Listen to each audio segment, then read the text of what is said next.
Okay guys, ito isa na namang update ang ating ihahatid sa inyo ngayon dito kay Infinix ngayong July 14, 2024. Ito guys, di ba sa mga naghahanap dyan ng budget phone na gaming phone na budget lang, dito kay Infinix yung kanilang Hot 40 series guys ay may dalawang variants na pwede natin pagpilian. At syempre hindi pa huli yung kanilang Note 40 series guys. Ito yung mga may wireless capability. Ito yung kanilang 40 Pro na mga naka-edge yung design. At syempre hindi pa huli yung mga naghahanap dyan nga pala ng mga budget phone. Yung kanilang Smart 8 series, Smart 8 Pro guys naka-discount. At yung kanilang variant po para sa kanilang Hot 40i. So ayan guys, umpisahan na natin ang ating latest update. Isa-isahin na po natin to. Itong mga models na yan. Yan.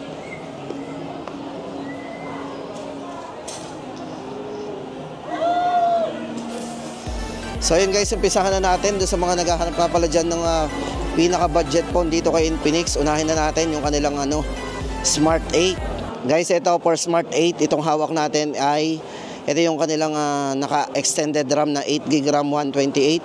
Bali guys, ito 3,999. Ito po yung naka 90Hz refresh rate na rin ng screen, di ba? Smooth na rin po ang screen to, 6.6 po size ng screen, naka magic ring. At 5,000 mAh battery po na naka Type C na rin. Ayan. So ulitin po natin ang price guys, ito ay 3,999. Ito isa po ito sa mga bestseller ni Infinix ngayon Yan. Kasi naka 128 na tayo. Tapos guys, ito hindi lang yan kung naghahanap naman kayo ng mas mababa pang presyo dito kay Infinix. Ito yung kanilang na 6GB RAM 64GB. Ayan, naka 64GB po tayo. Then pagdating naman po sa kanyang specs and parameters guys, parehas lang naman po sila ng Smart 8 na 128. Bali difference po nila ay yung kanilang RAM and internal storage. At syempre guys, yung kanilang yung presyo. Yan, 3,399. Diba? Naka 13 megapixel na rin po ito pagdating sa kanyang main camera. Yan po, yan guys, ang mga naghahanap ng budget phone dito kay Infinix Smart 8. 64GB, 3,399. Tapos ito na guys yung ating discounted. Diba? Sa mga naghahanap ng discounted dito kay Infinix, yung kanilang Smart 8 Pro na dating 4,999. Yan, ngayon po ay 4,799.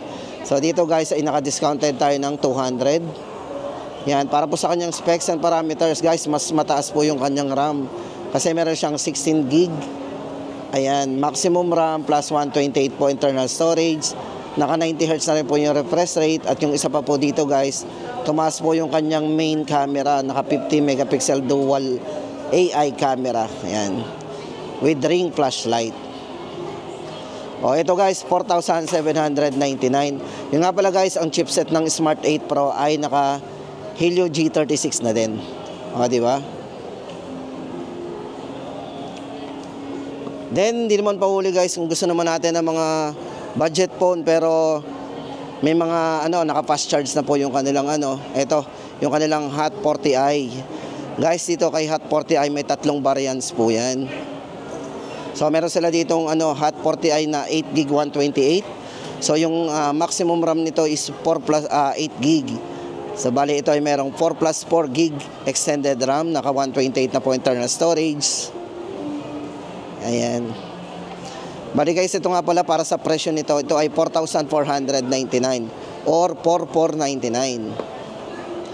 Para po sa kanyang specs and parameters. Ayan. Guys, bali ito ay naka 90Hz pan-hole screen, naka 50 megapixel dual camera, at syempre guys for security naka side mounted fingerprint. At ang maganda dito guys, naka 200% volume na rin to. So may malakas na rin tong volume. At naka 18 watts fast charging nga po yan. Diba sa halagang 4,499 naka 18 watts fast charging tayo. At pagdating nga pala sa camera guys, meron siyang 50 megapixel sa main camera at 32 MP para sa kanyang selfie camera. Ayan. So ayan guys, Hot 40i, 4,499. Then guys, kung naghahanap naman tayo ng mas mataas ang RAM at 128 po internal storage, Yung kanilang Hot 40i, ito po yung isang variant nito. Guys, ito bali naka maximum RAM yan, 16 GB RAM. Yan, 8+8 ang RAM niyan. Original RAM is 8. Tapos pagdating naman po sa kanyang specs ng camera guys, same naman po, naka 50 megapixel dual camera na rin. Sa selfie is naka 32 MP.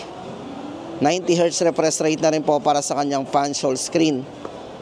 Ayan, check po natin yung likod guys. Ayan, 200 MP, side mounted fingerprint. 18 watts fast charge. So same lang din po. Yun nga lang, nagkaiba po sila sa RAM. So kung mapansin nyo po yung RAM nito is naka 16 GB RAM. Tapos yung isa is naka maximum 8 GB. Tapos ito naman guys, kung nabitin tayo sa excuse me. Tapos guys, ito kung nabitin tayo sa 128 GB. Yung Hot 40i po ni Infinix ay merong 16 GB RAM, 256. Ayan, o di ba? Sobrang laki nito. Tapos para po sa kanyang sa presyo guys, ito 5,999 lang. O konti lang ang difference, na doble na po yung ating internal storage at yung RAM. So sa mga iba po guys, pare-parehas naman po yung size ng screen at yung kanilang camera, naka 50 and 32 MP sa front. O, yun kung gusto lang na po natin ng mas malaking internal storage at mas mataas na RAM. 5,999 Hot 40i.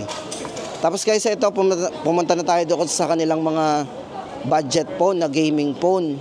Guys, mas maganda rin gamitin natin personal phone yung mga ganyan, yung mga gaming phone kasi po yan kumbaga pinalakas yung mga system nito, yung camera at syempre yung mga chipset yan.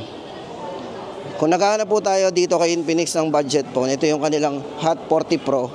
Guys, isang ma-appreciate mo dito kay Hot 40 Pro sa halagang 7,499. Yan. Ito guys, 7,499. Ito po ay naka MediaTek Helio G99 na rin, gaming chipset. Para po sa kanyang internal storage at yung RAM, meron siyang maximum RAM na 16 GB RAM plus 256 internal storage. At para po sa size ng screen guys, ito may kalakihan na rin, naka 6.78. Naka full high definition na rin at very smooth na rin ng screen kasi ito ay naka 120 Hz.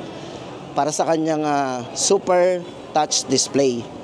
At kung camera naman pang pag-uusapan natin guys dito kay Hot 40 Pro, ito ay merong 108 megapixel para sa kanyang main camera at 32 MP para sa kanyang selfie camera. At ang maganda po dito guys, ayan, ito ay merong meron siyang video stabilize. So ito yung ma-appreciate mo dito sa kanilang Hot 40 Pro. Budget phone pero naka-video stabilize po yan. Hindi lang sa front, kundi sa back. Meron din po siyang ganon. Then next po natin yung kanyang yung isang variant. Ito po ay 7,999 na lang. Dati pong dating 8,499. Naka-less po yan, 500. Ngayon 7,999. So guys, ano ba ang difference nito doon sa kanilang sa isang variant niya? Ito po ay merong maximum RAM na 21 GB RAM. Yan. Naka 21 GB maximum RAM po yan. Oh. Diba? Pero yan, para sa presyo po natin, 7,999. Tapos guys, ito naman yung kanilang Hot 40. Dito na, lipat na tayo. Para sa kanilang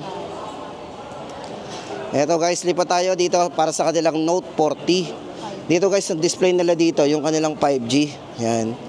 So, ibig sabihin guys, ubos na yung kanilang 4G edition ng Note 40. Bali nga pala, ang presyo nga pala ng ating Note 40 ay na 4G ay 9,499.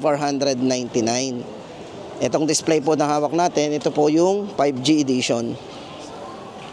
So ito guys, maganda dito sa 5G. Siyempre, naka-Dimensity 7020 5G chipset ang ginamit sa kanya. Tapos naka 512 GB internal storage na rin.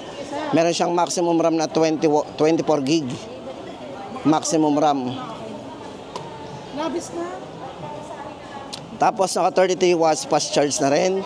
Para po sa size ng screen, naka 6.78 AMOLED display. Naka 120 Hz na rin po yung refresh rate. Para po doon sa kanyang mag charge, ito po ay naka 15 watts. Guys, sa mga nagtatanong, ang 5G po ay mas mababa ang watts pagdating doon sa kanyang wireless. Yan. Kasi naka 15. Pero yung 4G edition po nito guys is naka 20 watts. Yan. So ayun guys, para sa latest update natin dito kay Note 40 5G. Yan, maganda po dito ha, naka wireless, naka bypass charging na din po yan. Kung tayo ay addict sa panonood, syempre na nakasaksak yung phone, eh pwede naman. Basta i-on lang po natin yung bypass charging niya. Yan. 12,999 ang 5G at ang 4G po nito ay 9,499. At syempre guys, ito na yung isa sa bestseller po ni Infinix ngayon, yung kanilang GT20 Pro. Dito guys, isang variant lang to. Ito ay naka 256 internal storage. May maximum RAM siyang 24GB RAM, 12 plus 12. Para po sa kanyang specs and parameters guys, ito. Official gaming phone po yan ng MPL. Ito para sa kanyang chipset, ito check natin. Ito po ay naka Dimensity 8200 Ultimate na naka 4 nanometer na 5G processor. At syempre guys, ito ay dedicated gaming display. Chip stable frame rate talaga to. At para naman po sa refresh rate ng screen, napakataas. Meron siyang 144Hz full high definition AMOLED display. Usually guys, nakikita natin ay 120 pero dito naka 144Hz. So napaka-smooth ng kanyang screen, napakabilis. Then, pagdating naman po sa gaming ng MLBB is naka 120 FPS po, stable frame rate talaga. Yan, 15,999. Guys, ito nga pala para sa camera nito is naka 108 megapixel na rin sa kanyang main camera. Hindi na rin po pahuli ang camera nito kasi sa video resolution guys ito ay naka 4K resolution din. With optical image stabilization. Ayan o, naka clean and pure OS po yan with no bloatware. Di ba? Tapos may upgrade pa po to. Yan o, 2 major Android updates o upgrade, 3-year security patch update. So kung ito pa lang i-avail natin, so mag-a-update po yan ng 2 beses pagdating sa mga operating system. At yung security patches po ay meron siyang 3 years. Yan ang maganda dito kay GT20 Pro. Guys, price natin dito 15,999. Tapos ito na guys yung kanilang Note 40 Pro. Yan. Kung naghahanap naman tayo guys ng mga Edge dito kay Infinix, ito yung kanilang bagong release din naman na pagdating sa mga Edge, yung kanilang dalawang variants. Meron po sila ditong 4G. Ito yung 4G natin. 10,999. Note 40 Pro. Guys, bali ito, pagdating sa charging, ito yung naka 70 watts. Yan, fast charge with 20 watts naman po pagdating sa kanyang mag-charge. Yan. At yung chipset, naka Helio G99, 16GB RAM maximum RAM yan. 256 po internal storage. Ito nga po, naka 3D curved screen yan kasi nga po yan. Tapos 120Hz AMOLED display na rin. Yan, para po sa presyo guys, 10,999. Ito guys, ang maganda dito, naka JBL speaker po yan, no.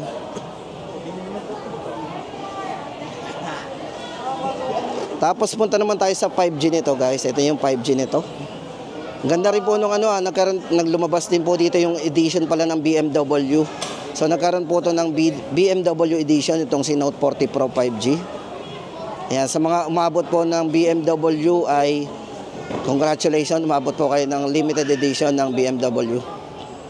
Ito guys, para sa price po natin dito sa kanilang 5G, ito ay 13,999. Ito naka 3D curve, 120Hz refresh rate na rin. Para po sa chipset, ini naka Dimensity 7020 5G. At meron siyang maximum RAM na 24GB RAM, 256 na po internal storage. Ang maganda pa dito guys, ito. Pagdating sa charging, meron siyang 100 watts fast charge na rin. At 20 watts naman po pagdating sa kanyang wireless mega charge. Note 40 Pro Plus 5G, 13,999. Guys, inside the box nga pala, meron ng kasamang tempered glass po to. So no worry tayo kasi naka-curve po yan, meron na rin siyang tempered glass na kasama. At pagdating po sa sound, syempre guys, naka-sound by JBL. Yan. So kung video naman guys ang pag-uusapan natin, very smooth po yan. Front at back, meron po siyang video stabilize. At yan guys, ang ating latest update dito kay Infinix ngayong July 14, 2024. Sa mga naghahanap ng budget, yan